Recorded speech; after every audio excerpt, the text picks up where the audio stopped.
서울 변두리 낡은 빌라 3층. 70이 넘은 박순자 할머니는 평생을 이곳에서 살아왔다. 남편 박철수 씨가 세상을 떠난 지 어느덧 3년. 혼자가 된 그녀에게 남은 것은 시가 3억 원 정도 되는 이 빌라 한 채와 남편이 평생 모아둔 예금 2억 원이 전부였다. 5평생을 공장에서 일하고 한 끼도 제대로 먹지 못하며 모은 피와 땀의 결정체였다. 그녀에게는 아들이 하나 있었다. 38살의 박민수. 대학도 나오고 중견기업에 다니는 그녀가 평생 자랑스러워했던 아들이었다. 민수는 5년 전 김지은이라는 여자와 결혼했다. 외모도 괜찮고 말도 부드러운 처음 봤을 때부터 순자는 마음에 들었던 며느리였다. 아니 그렇게 믿고 싶었다. 남편이 떠나고 혼자가 된 순자에게 어느 날 아들이 찾아왔다. 손에는 비싼 과일 바구니를 들고 얼굴에는 걱정 가득한 표정을 짓고 있었다. 민수는 어머니 앞에 무릎을 꿇고 앉으며 말했다. 어머니 이제 연세도 있으시고 혼자 계시니까 걱정이 태산 같다고. 통장 관리나 공과금 같은 것들을 제대로 처리하기 힘드실 텐데 자신이 대신해 드리겠다고. 아니 정확히는 며느리 지은이가 해드리겠다고 했다. 지은이 직접 찾아와 공손하게 말했다. 어머님 제가 은행 일도 해봐서 이런 건 잘 알아요. 어머님 편하게 계시고 필요한 건 제가 다 챙겨드릴게요. 매달 생활비도 꼬박꼬박 드리고요.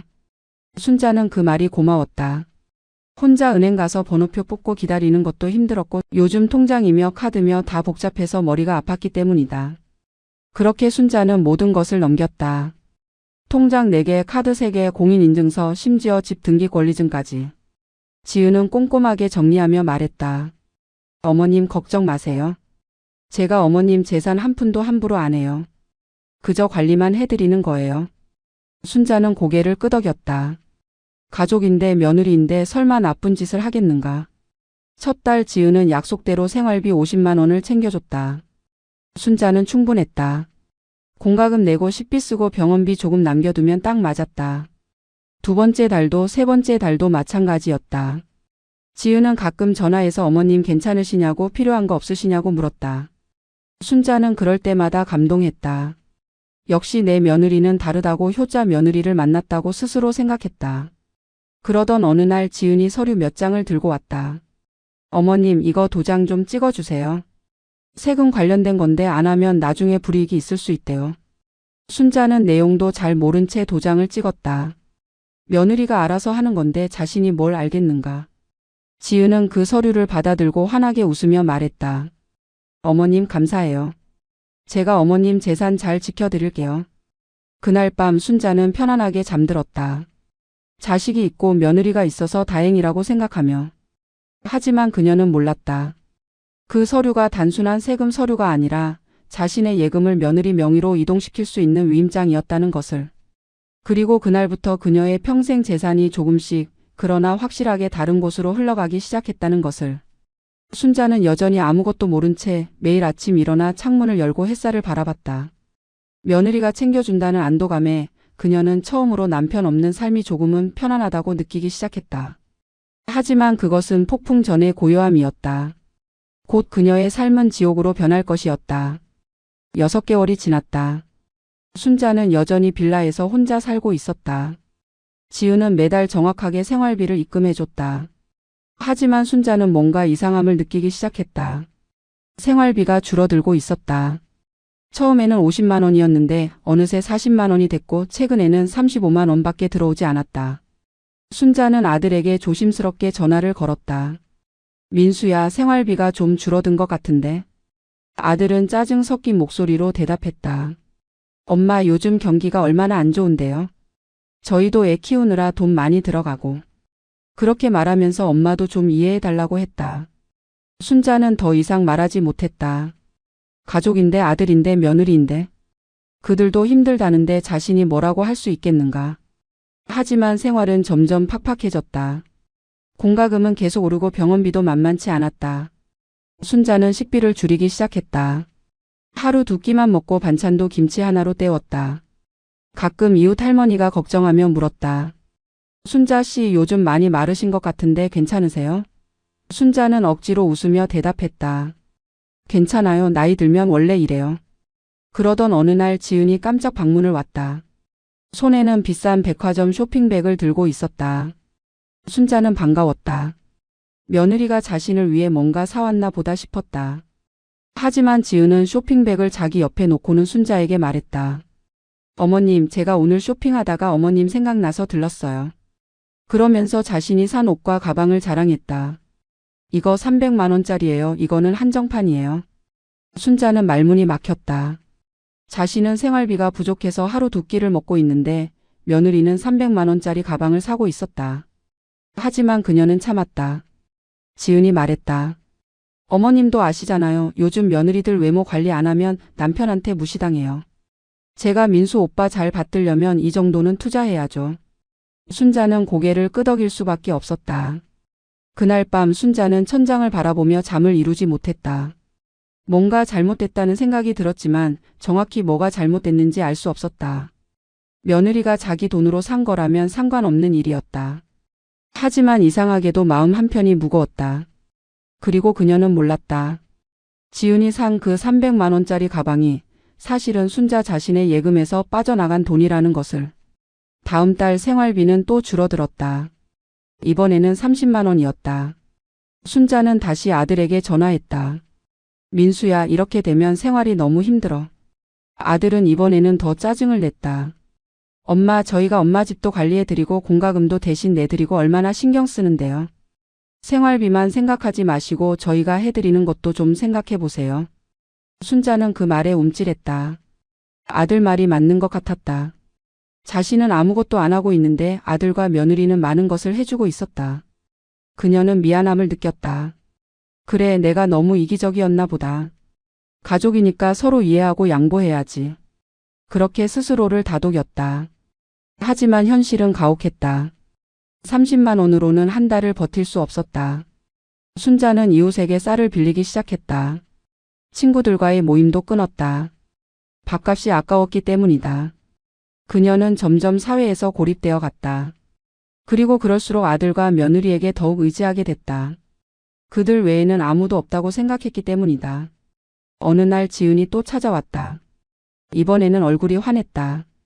어머님, 저희 새 차 샀어요. 수입차예요. 정말 멋있어요. 순자는 축하한다고 말했다.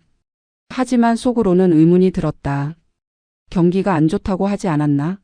어떻게 수입차를 살 수 있는 거지? 하지만 그녀는 묻지 않았다. 가족이니까? 며느리니까? 설마 나쁜 짓을 하겠는가? 그 말이 그녀의 입을 막았다. 그날 밤 순자는 냉장고를 열었다. 텅 비어 있었다. 김치 한 통과 된장 한 통이 전부였다. 그녀는 물을 한 잔 마시고 다시 잠자리에 들었다. 배는 고팠지만 참을 수 있었다. 가족이 있다는 것만으로도 감사해야 한다고 스스로를 세뇌했다. 하지만 그녀의 몸은 점점 말라가고 있었고 마음속에는 씻을 수 없는 상처가 하나씩 쌓여가고 있었다. 8개월째 순자에게 위기가 찾아왔다. 당뇨 합병증으로 병원에 입원해야 하는 상황이 된 것이다. 의사는 말했다. 할머니, 빨리 치료 안 받으시면 큰일 나요. 입원비는 대략 200만 원 정도 필요했다. 순자는 당황했다. 생활비로 받는 돈으로는 감당할 수 없는 금액이었다. 그녀는 직접 은행에 가기로 했다. 자신의 통장에 2억 원이나 있는데 200만 원 정도야 당연히 뺄 수 있을 거라고 생각했다. 오랜만에 외출을 한 순자는 떨리는 손으로 은행 문을 열었다. ATM기 앞에 섰다. 통장을 넣고 비밀번호를 눌렀다. 하지만 화면에 뜬 것은 비밀번호 오류. 순자는 당황했다. 평생 같은 비밀번호를 써왔는데 틀릴 리가 없었다. 다시 눌렀다. 또 오류. 세 번째 시도에서도 마찬가지였다. 결국 그녀는 창구로 갔다. 직원은 친절하게 물었다. 할머니, 비밀번호를 다른 분이 바꾸신 것 같은데요. 최근에 대리인 등록하신 적 있으세요? 순자는 그제야 떠올렸다. 며느리가 관리한다고 했을 때 뭔가 서류에 도장을 찍었던 기억이. 그것이 대리인 등록이었구나. 그녀는 떨리는 손으로 며느리에게 전화를 걸었다. 지은아, 통장 비밀번호가 안 맞는데. 지은은 밝은 목소리로 대답했다. 어머님, 그거요? 제가 보안 때문에 바꿨어요. 요즘 보이스피싱도 많잖아요. 어머님 통장 안전하게 지키려고요. 순자는 말했다. 그래도 나한테 미리 말해줬어야지. 지금 병원비가 급한데. 지은은 웃으며 대답했다. 어머님 급하시면 제가 바로 보내드릴게요. 얼마 필요하세요? 200만 원이요? 알겠어요. 내일 보내드릴게요. 순자는 안도했다. 역시 며느리는 착하다고 생각했다. 하지만 다음 날이 됐는데도 돈은 오지 않았다. 순자는 다시 전화했다. 지은은 이번에는 조금 짜증스러운 목소리였다. 어머님, 제가 지금 좀 바쁜데요. 은행 가는 게 쉬운 줄 아세요? 그리고 어머님, 200만 원이 적은 돈이에요. 저희도 돈이 있어야 보내드리죠. 순자는 할 말을 잃었다. 그건 자신의 돈인데 왜 며느리가 저런 말을 하는 걸까? 결국 순자는 이웃에게 돈을 빌렸다. 창피했지만 어쩔 수 없었다. 병원비를 내고 입원했다. 일주일 후 지은이 병문안을 왔다. 하지만 손에는 아무것도 들지 않았다. 지은은 병상에 앉으며 말했다. 어머님, 요즘 병원비가 얼마나 비싼데 함부로 입원하세요? 저희도 여유가 없어요. 다음부터는 좀 참으셨으면 좋겠어요. 순자는 그 말에 충격을 받았다. 자기 돈으로 자기 병을 치료하는데 왜 며느리 눈치를 봐야 하는가? 하지만 그녀는 참았다. 지은은 계속 말했다. 그리고 어머님, 솔직히 말씀드리면 어머님 통장에 있는 돈도 나중에는 다 민수 오빠 거 아니에요? 어차피 유산으로 넘어올 건데 지금 제가 관리하는 게 뭐가 문제예요? 그 순간 순자는 온몸에 소름이 돋았다. 며느리의 눈빛이 달라져 있었다. 예전처럼 공손하고 착한 며느리가 아니었다. 차갑고 계산적이고 탐욕스러운 눈빛이었다. 순자는 그제야 깨달았다. 뭔가 크게 잘못되고 있다는 것을. 하지만 아직 정확히 무엇이 잘못됐는지는 알 수 없었다. 퇴원 후 순자는 집으로 돌아왔다. 혼자 앉아서 곰곰이 생각했다. 통장 비밀번호를 바꾼 것, 생활비를 계속 줄인 것, 병원비를 미룬 것, 그리고 며느리의 변한 태도. 모든 것이 퍼즐처럼 맞춰지기 시작했다. 하지만 그녀는 여전히 믿고 싶었다. 가족이니까 설마 나를 배신하겠는가. 그 믿음이 그녀를 계속 절망 속으로 밀어넣고 있었다. 9개월째 모든 것이 달라졌다. 생활비는 이제 25만 원으로 줄어들었다. 순자는 하루 한 끼를 먹는 날이 많아졌다. 몸무게는 10kg이나 빠졌고 거울을 볼 때마다 해골 같은 자신의 모습에 놀랐다. 하지만 그것보다 더 충격적인 것은 며느리의 태도였다. 어느 날 순자는 자신의 카드 사용 내역이 궁금해서 지은에게 전화했다. 지은아, 내 카드로 뭐 샀는지 좀 알려줄래? 지은의 대답은 차갑고 날카로웠다. 어머님, 왜 자꾸 돈 얘기만 하세요? 진짜 요즘 너무 하시는 거 아니에요? 제가 관리해 드린다고 했잖아요. 왜 자꾸 의심하세요? 순자는 당황했다. 자신은 의심한 게 아니라 그냥 궁금해서 물어본 것뿐이었다. 하지만 지은은 계속 공격적으로 말했다. 어머님, 솔직히 말씀드릴게요. 저희가 없으면 어머님 혼자 어떻게 사세요? 저희가 챙겨드리는 것도 모르고 감사할 줄도 모르시네요. 그리고 끊어버렸다. 순자는 전화기를 든 채 멍하니 앉아 있었다. 며느리가 자신에게 소리를 지르다니. 예전 같으면 상상도 할 수 없는 일이었다. 그녀는 울음이 터져 나왔다. 하지만 울어도 아무것도 해결되지 않았다. 그녀는 혼자였고 무력했고 어떻게 해야 할지 몰랐다. 다음 날 아들이 전화를 걸어왔다. 엄마, 지은이한테 왜 그렇게 하세요? 지은이가 상처받아서 울었어요. 순자는 억울했다. 자신은 아무것도 잘못한 게 없는데 왜 자신이 나쁜 사람이 되는 걸까? 민수야, 나는 그냥 물어본 것뿐인데. 아들은 짜증스럽게 대답했다. 엄마, 지은이가 얼마나 고생하면서 엄마 일 처리해 주는데요. 좀 고맙다는 말을 하세요. 자꾸 의심하지 말고. 순자는 그날 밤 잠을 이루지 못했다. 자신이 잘못 생각한 걸까? 정말 며느리가 고생하고 있는 걸까? 하지만 아무리 생각해도 이상했다. 생활비는 계속 줄고 자신의 통장은 볼 수도 없고 며느리는 계속 비싼 것을 사고 다니는데 뭔가 크게 잘못되고 있다는 확신이 들었다. 한 달 후 순자는 우연히 며느리와 아들이 자신의 집 앞에서 나오는 것을 봤다. 그들은 자신이 모르게 집에 들어온 것이었다. 순자는 급히 집으로 돌아가 살펴봤다. 서랍이 열려 있었고 중요한 서류들이 뒤섞여 있었다. 그 중에서 순자는 등기 권리증이 사라진 것을 발견했다. 순자는 손이 떨렸다. 등기 권리증은 집의 소유권을 증명하는 가장 중요한 서류였다. 그것이 사라졌다는 것은 무엇을 의미하는가? 그녀는 즉시 아들에게 전화했다. 민수야, 내 집 등기권리증 어디 있어? 아들은 당황한 목소리로 대답했다. 엄마, 그거 제가 금고에 안전하게 보관하고 있어요. 도둑 맞으면 어떡해요?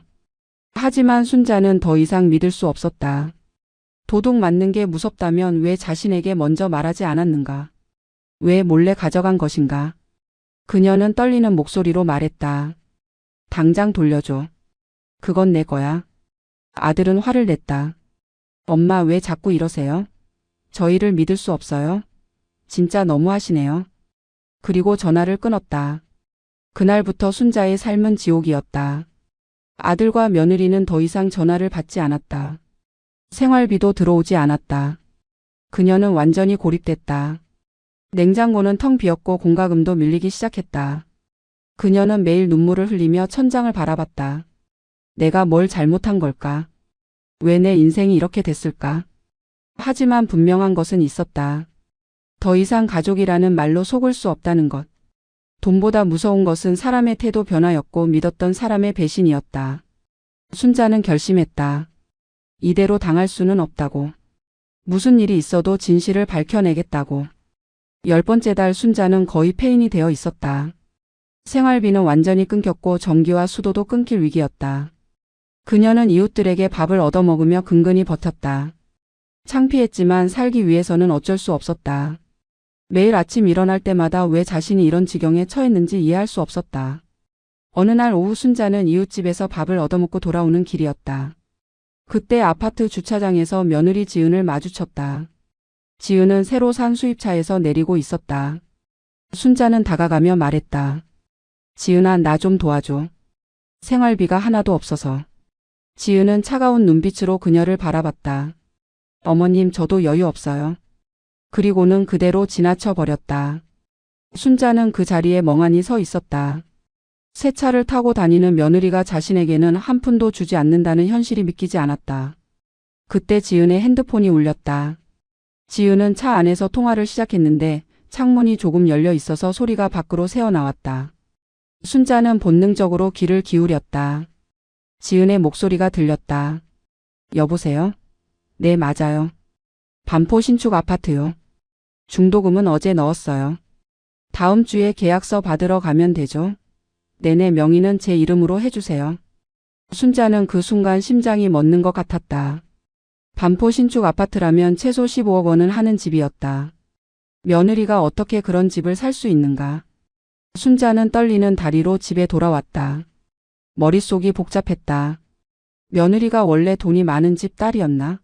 아니다. 결혼할 때 순자가 직접 확인했다. 지은의 집은 평범한 중산층이었고 특별히 재산이 있는 것도 아니었다. 그렇다면 저 돈은 어디서 나온 것인가? 그날 밤 순자는 잠을 이룰 수 없었다. 계속해서 퍼즐이 맞춰졌다. 자신의 통장 2억 원, 집가 3억 원. 그리고 며느리가 사려는 반포 아파트. 설마, 정말 설마.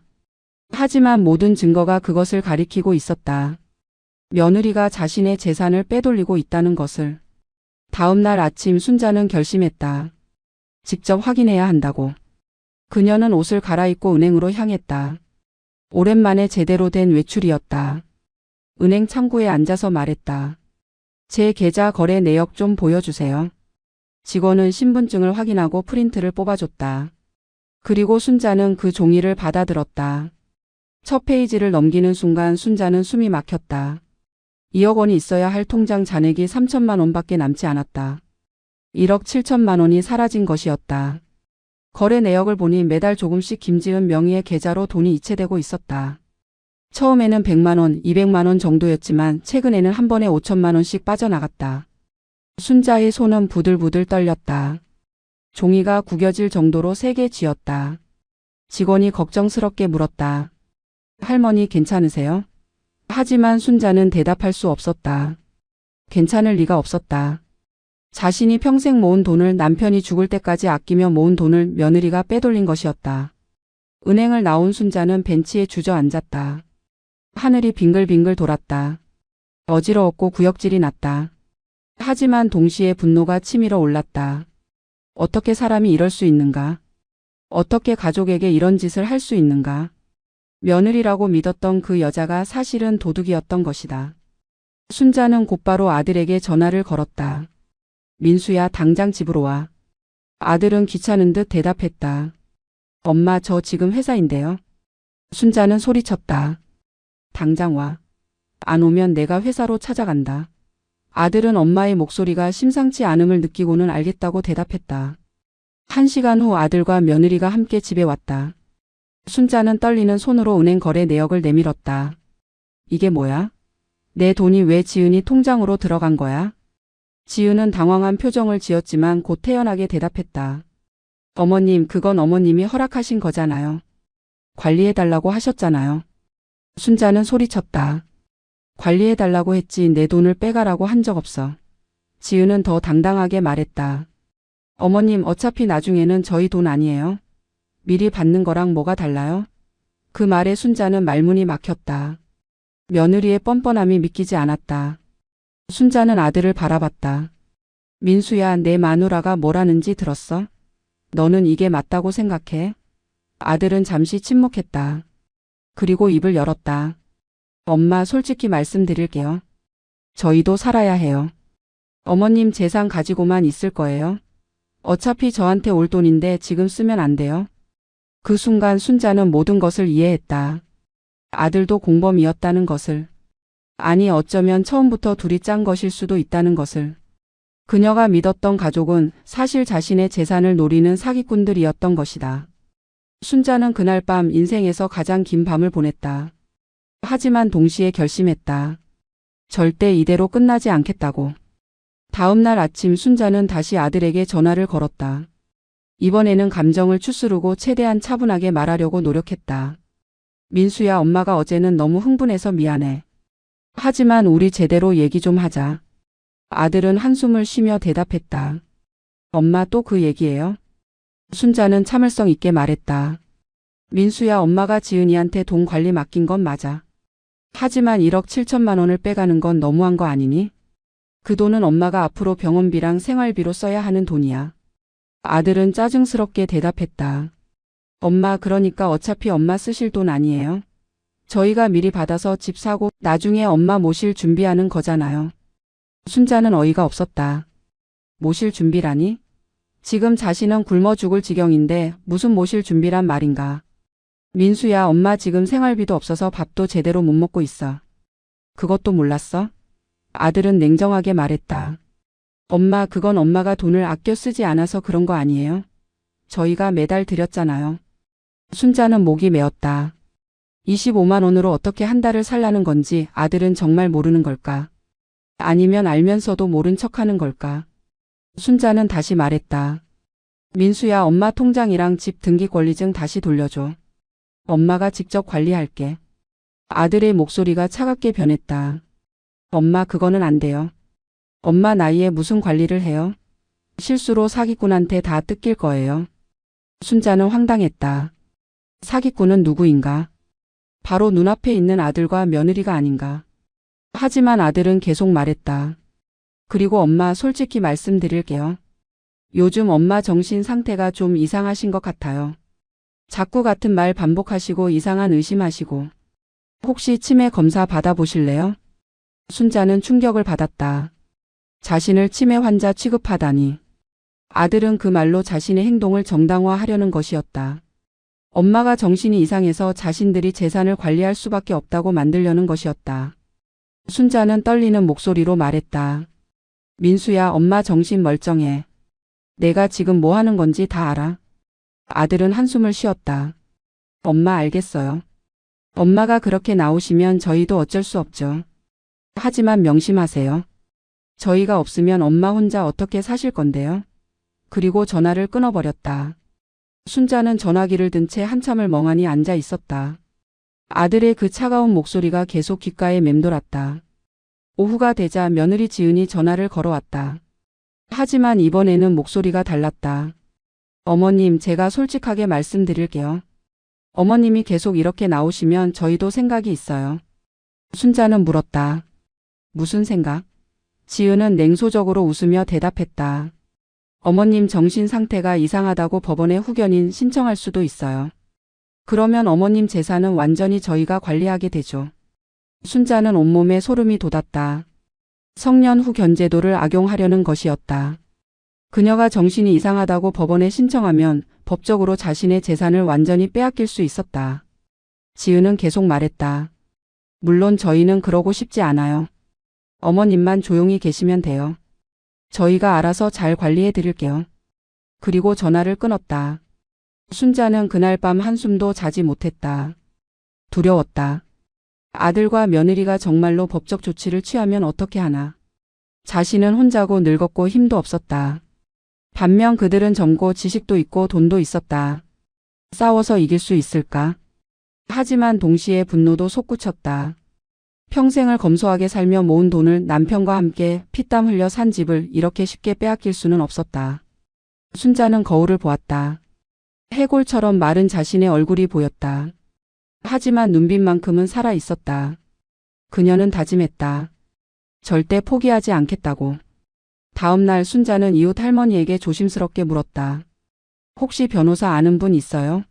이웃 할머니는 걱정스러운 얼굴로 물었다. 순자 씨 무슨 일 있어요?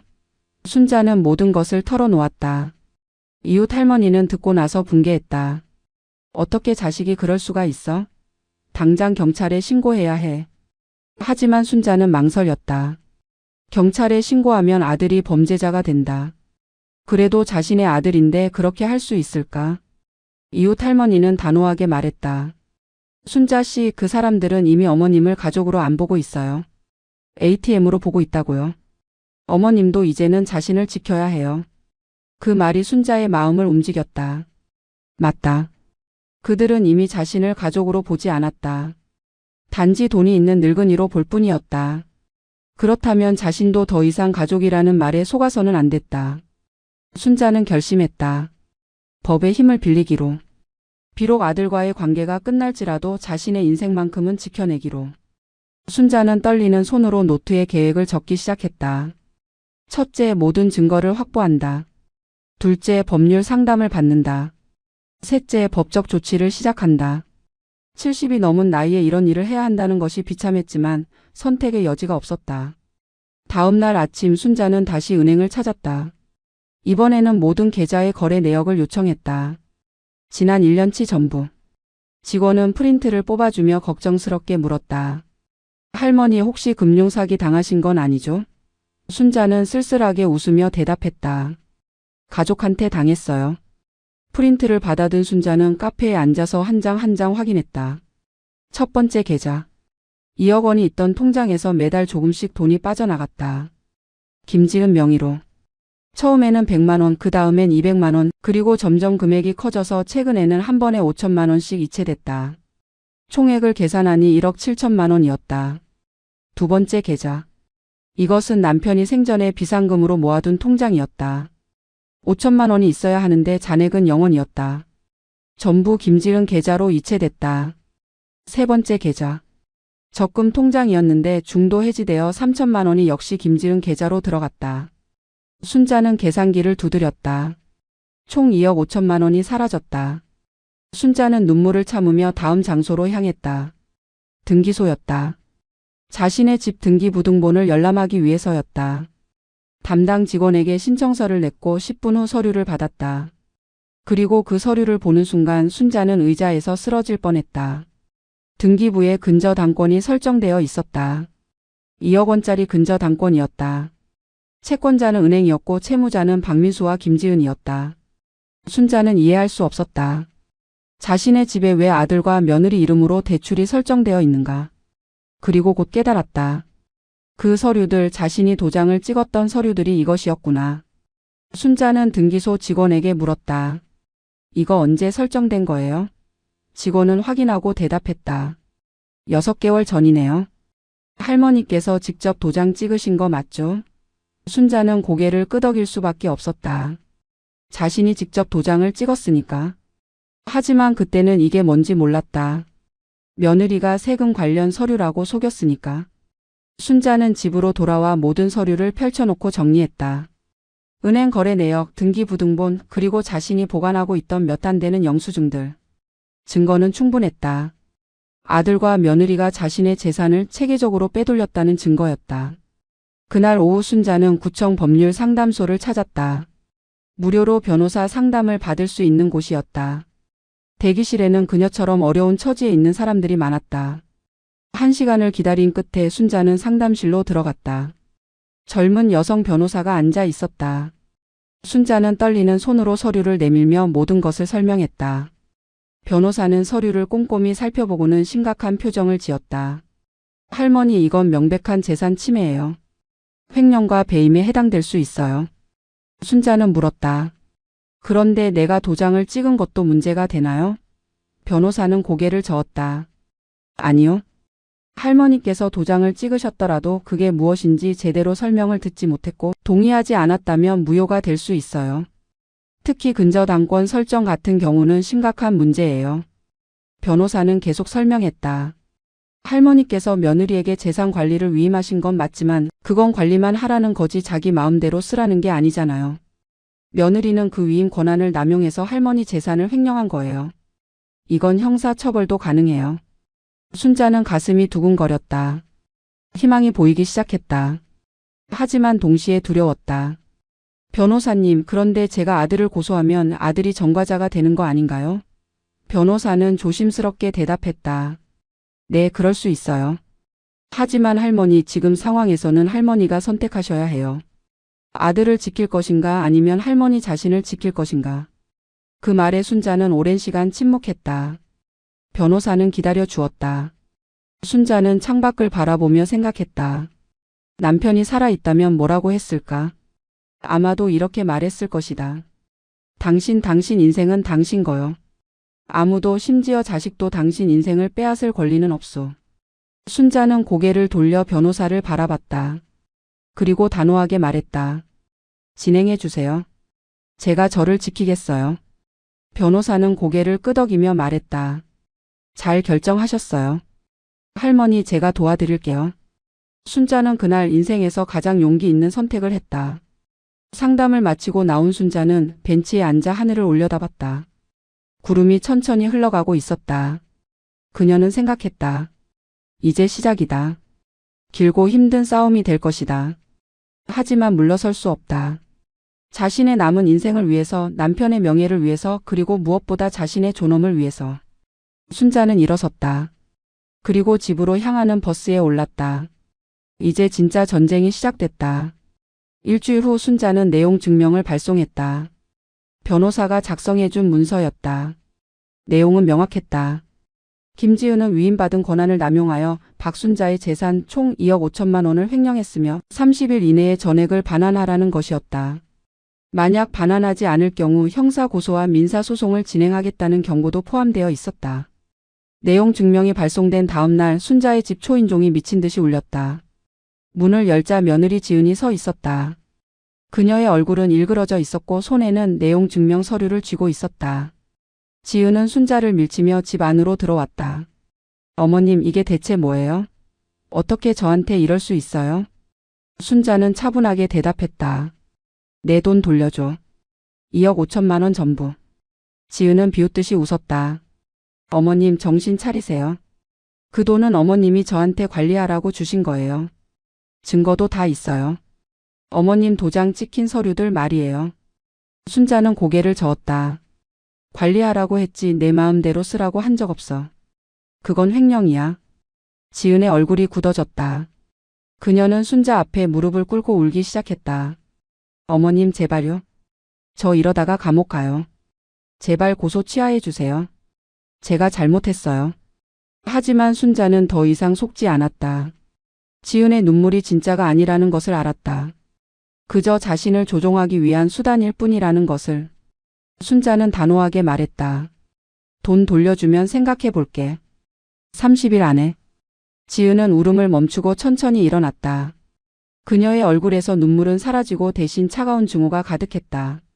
좋아요. 어머님이 그렇게 나오시면 저희도 각오했어요. 법정에서 봐요. 그리고 집을 나갔다. 1시간 후 이번에는 아들 민수가 찾아왔다. 그의 얼굴도 분노로 일그러져 있었다. 엄마, 도대체 뭐 하시는 거예요? 어떻게 지은이를 고소해요? 순자는 조용히 대답했다. 민수야, 지은이가 내 돈 2억 5천만 원을 가져갔어. 그걸 돌려받으려는 거야. 아들은 소리쳤다. 그게 다 엄마 돈이에요? 나도 엄마 아들이에요. 당연히 내 몫도 있는 거 아니에요? 순자는 차분하게 말했다. 민수야, 내가 살아있는 동안은 내 돈이야. 내가 죽으면 그때 내 거 되는 거지. 아들은 비웃었다. 엄마, 그래서 언제까지 사실 건데요? 100살까지? 저희는 지금 돈이 필요해요. 순자는 그 말에 가슴이 찢어지는 것 같았다. 아들이 자신의 죽음을 기다리고 있다는 말처럼 들렸기 때문이다.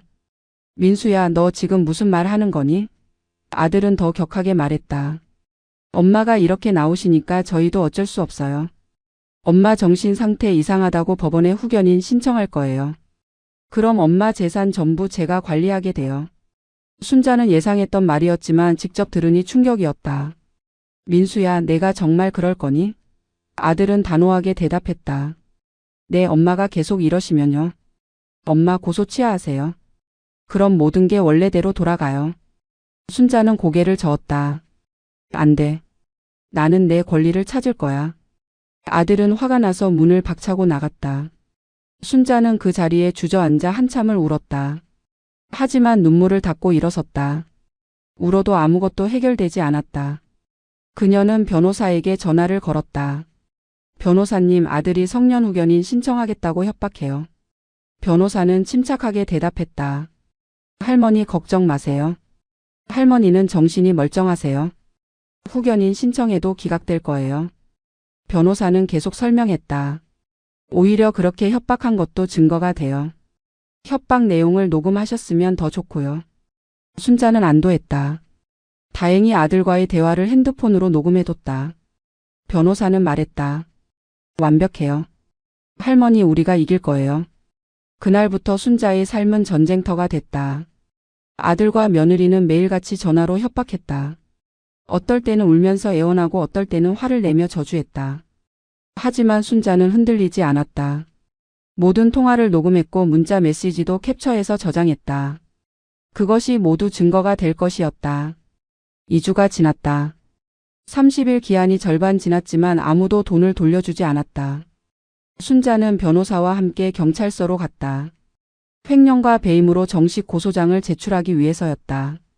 고소장에는 모든 증거가 첨부됐다. 은행 거래 내역, 등기부등본, 녹음 파일, 문자 메시지 캡처. 경찰관은 서류를 보며 고개를 끄덕였다.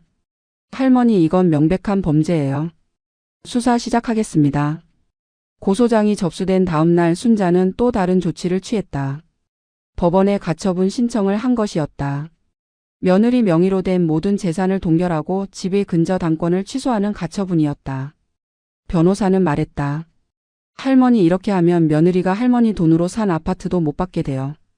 순자는 단호하게 고개를 끄덕였다. 당연하죠. 내 돈으로 산 건데. 가처분이 받아들여지자 지은의 인생은 무너지기 시작했다. 반포 아파트 계약은 중도금을 못 내서 파기됐다. 이미 낸 계약금 1억 원은 위약금으로 날아갔다. 지은이 사려던 수입차도 할부금을 못 내서 압류됐다. 그녀가 자랑하던 명품 가방과 옷들도 모두 순자 돈으로 산 것이 밝혀져 법원의 환수 명령을 받았다. 순자는 처음으로 통쾌함을 느꼈다. 정의가 이렇게 실현되는 것이구나. 법이 자신을 지켜주는구나. 그녀는 평생 법을 무서워하고 어려워했지만 이제는 알았다. 법은 약자를 지키는 마지막 보루라는 것을. 순자는 변호사에게 감사를 표했다. 변호사님, 정말 고마워요. 변호사는 웃으며 대답했다. 할머니, 제가 한 게 아니에요. 할머니께서 용기를 내셨기 때문이에요. 하지만 전쟁은 아직 끝나지 않았다. 아들과 며느리는 여전히 저항하고 있었다. 그들은 변호사를 선임하고 맞고소를 준비했다. 순자가 정신이 이상해서 자신들을 무고했다는 내용이었다. 순자는 두렵지 않았다. 진실은 하나였고 증거는 명확했다. 그녀는 끝까지 싸울 준비가 되어 있었다. 자신의 남은 인생을 위해서라도. 3개월 후 법정에 섰다. 순자는 평생 법정에 올 일이 없다고 생각했는데 70이 넘어서 피해자로 법정에 서게 됐다. 판사석, 검사석, 그리고 피고인석. 피고인석에는 며느리 김지은이 앉아 있었다. 아들 박민수는 공범으로 조사를 받고 있었지만 직접적인 횡령 행위는 지은이 했기에 그녀만 기소됐다. 검사가 일어나서 기소 내용을 낭독했다. 피고인 김지은은 피해자 박순자로부터 재산 관리를 위임받았으나 이를 악용하여 총 2억 5천만 원을 자신의 계좌로 이체하고 개인적 용도로 사용했습니다. 이는 형법상 업무상 횡령죄에 해당합니다. 법정은 조용했다. 방청객들은 숨을 죽이고 지켜봤다. 지은의 변호사가 일어났다. 판사님, 피고인은 피해자의 동의하에 재산을 관리했을 뿐입니다. 피해자께서 직접 도장을 찍으신 위임장도 있습니다. 이는 증여에 가까운 것으로 횡령이 아닙니다. 순자의 변호사가 즉시 반박했다. 판사님, 위임과 증여는 명백히 다릅니다. 피해자는 관리만 맡긴 것이지 소유권을 넘긴 것이 아닙니다. 증인 신문이 시작됐다. 첫 번째 증인은 은행 직원이었다. 그는 증언했다. 김지은 씨가 여러 차례 방문해서 박순자 할머니 계좌에서 돈을 이체했습니다. 할머니는 한 번도 같이 오신 적이 없습니다. 두 번째 증인은 부동산 중개인이었다. 김지은 씨가 반포 아파트를 계약할 때 본인 돈이라고 했습니다. 시어머니 돈이라는 말은 전혀 없었습니다. 세 번째 증인은 순자의 이웃이었다. 저는 순자 할머니와 30년을 이웃으로 살았습니다. 최근 몇 달간 할머니가 밥도 제대로 못 드시고 마르셨어요. 생활비가 없다고 하셨어요. 반면 며느리는 비싼 차를 타고 명품을 들고 다녔습니다. 그 증언에 방청객들 사이에서 탄식이 나왔다. 드디어 순자가 증인석에 섰다. 판사가 물었다. 피해자께서는 피고인에게 재산을 증여할 의사가 있었습니까? 순자는 떨리는 목소리로 대답했다. 아니요. 저는 그저 관리만 부탁한 거예요. 제가 나이가 많아서 은행 업무가 어려워서요. 설마 며느리가 제 돈을 가져갈 줄은 꿈에도 몰랐습니다. 판사가 다시 물었다. 피고인이 돈을 이체하는 것을 알고 계셨습니까? 순자는 고개를 저었다. 몰랐어요. 통장 비밀번호도 며느리가 바꿔버려서 확인할 수가 없었어요. 나중에 병원비가 필요해서 알게 됐습니다. 판사는 서류를 넘기며 끄덕였다. 지은이 최후 진술을 했다. 그녀는 울면서 말했다. 판사님, 저는 정말 어머님을 위해서 한 거예요. 나중에 어머님 모실 집을 마련하려고 한 거였어요. 제 잘못이 아니에요. 하지만 그녀의 눈에서는 진짜 눈물이 나오지 않았다. 연기일 뿐이었다. 순자의 변호사가 마지막 변론을 했다. 판사님, 피고인은 취약한 고령자를 대상으로 조직적이고 계획적으로 재산을 횡령했습니다. 피해자는 현재 생활고에 시달리고 있으며 심리적 고통도 극심합니다. 엄중한 처벌을 요청합니다. 법정은 다시 조용해졌다. 한 달 후 판결이 나왔다. 판사는 판결문을 낭독했다. 피고인 김지은은 피해자의 신뢰를 악용하여 재산을 횡령한 사실이 명백합니다. 징역 3년을 선고합니다. 또한 피해자에게 횡령한 금액 전액인 2억 5천만 원과 지연 이자를 배상하라고 명합니다. 지은은 그 자리에서 주저앉아 울었다. 하지만 이번에는 진짜 눈물이었다. 민사 소송도 순자의 승소로 끝났다. 집에 설정된 근저당권은 취소됐고 지은 명의로 이체된 모든 돈은 순자에게 돌아왔다. 지은이 샀던 아파트, 차, 명품들은 모두 처분되어 배상금으로 충당됐다. 하지만 그래도 부족한 금액이 있었다. 결국 아들 민수가 자신의 재산을 팔아서 메워야 했다. 아들은 순자를 원망했다. 하지만 순자는 더 이상 마음 아파하지 않았다. 그는 이미 자신의 아들이 아니었다. 돈만 보는 탐욕스러운 남이었다. 순자는 법원을 나서며 하늘을 올려다봤다. 해가 밝게 빛나고 있었다. 그녀는 처음으로 평화를 느꼈다. 싸움은 끝났고 정의는 승리했다. 하지만 순자는 알았다. 돈을 되찾았지만 가족은 잃었다는 것을. 아들과는 더 이상 연락하지 않게 됐다. 명절에도 생일에도 연락이 없었다. 그것이 가장 큰 상처였다. 하지만 순자는 후회하지 않았다. 만약 그때 참았다면 자신은 완전히 파괴됐을 것이다. 적어도 지금은 자신의 존엄을 지켰다. 순자는 집으로 돌아와 통장을 열어봤다. 2억 5천만 원이 다시 들어와 있었다. 남편과 평생 모은 돈이 돌아온 것이다. 그녀는 통장을 꼭 안으며 남편 사진 앞에 앉았다. 여보, 내가 지켜냈어요. 당신과 내가 평생 모은 돈을 지켜냈어요. 눈물이 흘러내렸다. 하지만 이번에는 슬픔의 눈물이 아니라 안도의 눈물이었다. 1년이 지났다. 순자는 여전히 그 빌라에서 살고 있었다. 하지만 이제는 상황이 완전히 달라졌다. 통장은 자신이 직접 관리했고 생활비도 충분했다. 냉장고는 항상 가득 차 있었고 병원도 걱정 없이 다닐 수 있었다. 무엇보다 마음이 편했다. 아들 민수와는 완전히 연락이 끊겼다. 지은은 교도소에서 복역 중이었고 민수는 이혼 절차를 밟고 있었다. 그는 회사에서도 이 일로 소문이 나서 결국 퇴사했다. 순자는 가끔 아들 생각이 났다. 어렸을 때 밝게 웃던 아들, 엄마 손을 꼭 잡고 걷던 아들. 하지만 그 아들은 이미 오래전에 사라졌다. 지금의 민수는 탐욕에 눈이 먼 다른 사람이었다. 순자는 때때로 자책했다. 내가 아들을 잘못 키운 걸까? 돈을 너무 중요하게 생각하도록 가르친 걸까? 하지만 이웃 할머니는 말했다. 순자 씨, 그건 순자 씨 잘못이 아니에요. 사람은 각자 선택하는 거예요. 아들이 잘못 선택한 거지 순자 씨가 잘못 키운 게 아니에요. 순자는 그 말에 조금 위안을 받았다. 그리고 앞을 보기로 했다. 과거를 후회하며 사는 것보다 남은 인생을 의미 있게 사는 것이 더 중요했다. 순자는 자원봉사를 시작했다. 자신처럼 가족에게 재산을 빼앗긴 노인들을 돕는 단체였다. 그녀의 경험이 다른 사람들에게 도움이 됐다. 순자는 강연도 했다. 노인복지관에서, 구청에서, 때로는 방송에도 출연했다. 그녀는 자신의 이야기를 숨기지 않았다. 어떻게 며느리에게 속았는지, 어떻게 싸워서 이겼는지 모든 것을 솔직하게 말했다. 많은 노인들이 그녀의 이야기를 듣고 용기를 얻었다. 자신들도 싸울 수 있다고 생각하게 됐다. 어느 날 한 할머니가 순자를 찾아왔다. 그녀도 아들에게 재산을 빼앗긴 상황이었다. 하지만 싸울 용기가 없다고 했다. 순자는 그 할머니의 손을 잡고 말했다. 할머니, 가족이라는 이유로 계속 당하고만 계실 건가요? 할머니 인생은 할머니 거예요. 지키세요. 그 할머니는 울면서 고개를 끄덕였다. 그리고 한 달 후 그 할머니도 고소를 진행했다는 소식을 전해왔다. 순자는 뿌듯했다. 자신의 고통이 헛되지 않았다는 것을 알았다. 자신이 겪은 일이 다른 사람들에게 교훈이 되고 용기가 되고 있었다. 그것만으로도 의미가 있었다. 순자는 더 이상 피해자가 아니었다. 생존자였고 투사였다. 어느 가을날 순자는 남편 산소를 찾았다. 무덤 앞에 앉아서 말했다. 여보, 제가 해냈어요. 당신과 제가 평생 모은 돈을 지켰어요.